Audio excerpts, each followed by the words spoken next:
last episode of Cold Noir, you will have seen that we've included a lot of patents. I specifically stopped short of including this patent because after reading through it pretty thoroughly, I decided that this needed its own video. We're surrounded by so much technology, and it has become so integrated into our lives that I don't think people even realize some of what these things can do. I honestly don't think at this point that we are taught traditionally almost anything about how the world actually works. They churn everybody out in public schools to walk around just blind to everything. Just a mindless consumer, no critical thought, just sitting in front of your television, being programmed. That's why they call it programming. This is one of the creepiest patents I've ever read. It's a real this is the thing. This is, you watch sci-fi shows and horror movies, and oh, that's scary for 2 hours, but you read something like this, and then you just start thinking about how everything really works. We've not been told. We haven't been told how we work, okay? Let alone how everything else does. And then you come to something like this. So I have had this patent in a folder printed off for a while. I've been meaning to talk about it. And then I saw recently Richie from Boston covered this actually. And I was like, wow, that's kind of rare that he got this sent to him too. Good. I hope more people are talking about things like this. This is the kind of stuff that's actually going on in the reality that we're all sharing. This is United States patent number 6,506,148B2, dated January 14th, 2003. And this is the 10th in a series of patents by this particular man, all about manipulation of your nervous system, and in some ways remote manipulation, subliminal manipulation, and he ended with this one here, nervous system manipulation by electromagnetic fields from monitors. And I just wanted to go over this with you because this is a thing that exists, and it existed over a decade ago, well before they made the forced switch to digital, where they can layer the signals, and if there is anything strange in that, you're not going to see the interference, right? This has to do with physiological effects that have been observed in human subjects in response to stimulation of the skin with weak electromagnetic fields pulsed with certain frequencies near half a hertz or 2.4 hertz, such as to excite a sensory resonance. Many computer monitors and TV tubes, when displaying pulsed images, emit pulsed electromagnetic fields of sufficient amplitudes to cause such excitation. It is therefore possible to manipulate the nervous system of a subject by pulsing images displayed on a nearby computer monitor or TV set. For the latter, the image pulsing may be embedded in a program material or overlaid by modulating a video stream, either as an RF signal or video signal. The image displayed on a computer monitor may be pulsed effectively by a simple computer program. For certain monitors, pulsed electromagnetic fields capable of exciting sensory resonances in nearby subjects may be generated even as the displayed images are pulsed with subliminal intensity. In other words, you don't even know they're doing it. And then he has all these lovely drawings to go with this, which are just great. Actually, I have a favorite. It's this one right here. Remote computer, internet, her computer, her monitor, her. See that? They can do this remotely and you don't even know that it's being done to you. And there's the kids. Gotta have the kids in there.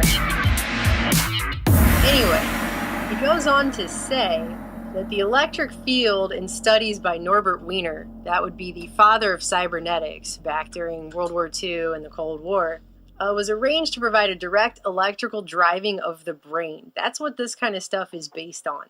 And he goes on to say that it's been found that indeed physiological effects can be induced in the manner by very weak electric fields if they're pulsed with a frequency near half a hertz. The observed effects, which is just the ones they had for this particular patent, include ptosis of the eyelids, which means your eyelids close and flutter, relaxation, drowsiness, the feeling of pressure at a centered spot on the lower edge of your brow, seeing moving patterns of dark purple and greenish yellow when your eyes are closed, a tonic smile, a tense feeling in your stomach, sudden loose stool, and sexual excitement, all depending upon the precise frequency used and the skin area to which this field is applied.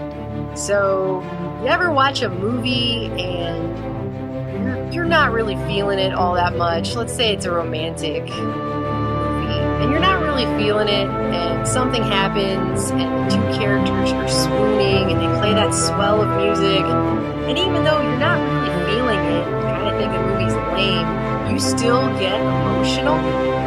You start crying, or like when people used to cry at long distance commercials back when we had long distance commercials. I don't know, I'm probably dating myself now and how old I am when I say stuff like that, but the point is, we've all had moments in watching movies or different things where your emotions don't match how you really feel based on the film. And you could just say that's creative filmmaking. But when you see something like this, you gotta wonder, is it also something like this? Because they can do this. And he's saying right here they have the ability to. And if you read the first page again, this patent is based on years worth of other patents. So it isn't like he just came up with this off the spot. He's got 10 of his own patents based on doing this kind of stuff. Then he goes on to say in the summary that the implementation of the invention is adapted to the source of video stream that drives the monitor, be it a computer program, a TV broadcast, a videotape, or a DVD.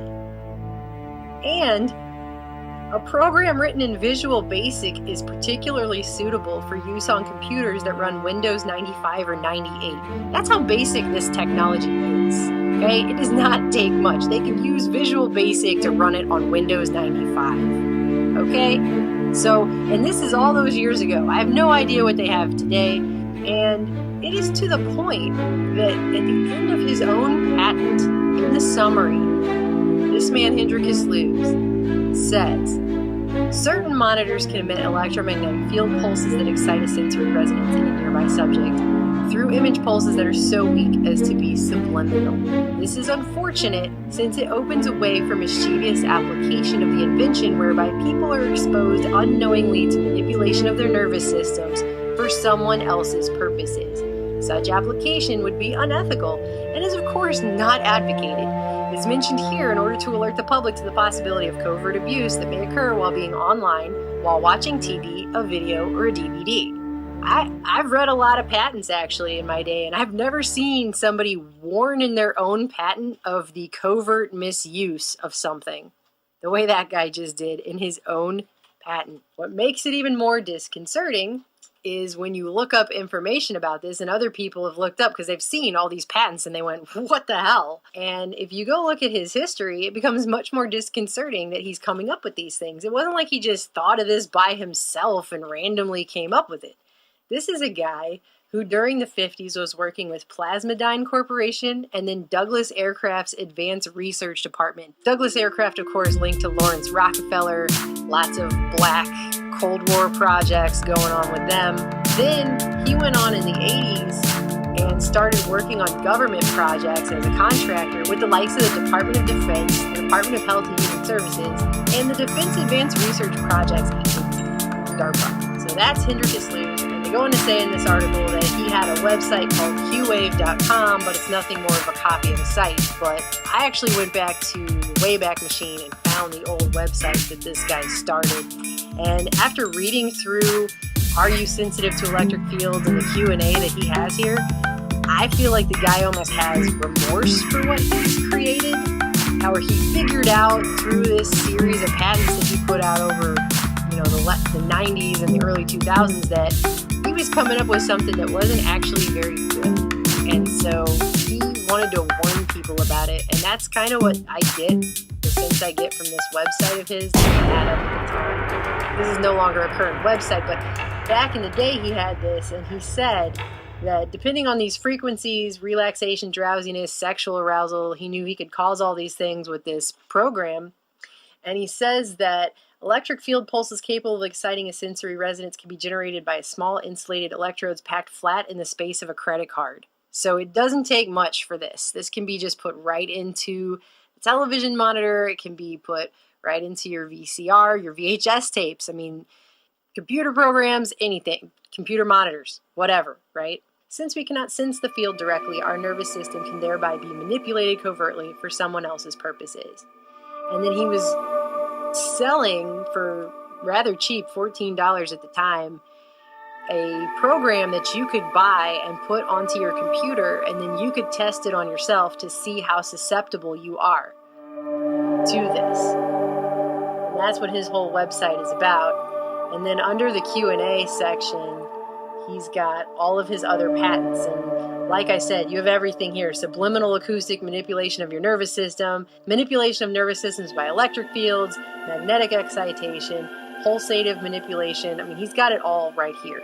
These are his 10 patents. And it ended with this one on monitors. And then he made this website. And the whole thing is just replete with him feeling, I think, pretty badly about what he did. You have to understand, all of these science projects, right? The government has these contractors and they make things and they're very compartmentalized. And I don't think people a lot of times realize, not all the time, some people are just horrible people and they're just in things for bad means. But I think some people actually genuinely think, I'm an engineer, I'm a scientist, I'm doing good things. And they don't even have the foresight to realize what their stuff could be used for and that it could be used against the general public.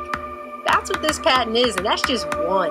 There are a lot of others I'd like to go through. I have a whole thing of patents that I've printed off. I just have never had a chance to get to them all. But this particular one, it blows my mind because people just have no idea. We're walking around bathed in so much electromagnetic radiation right now, background.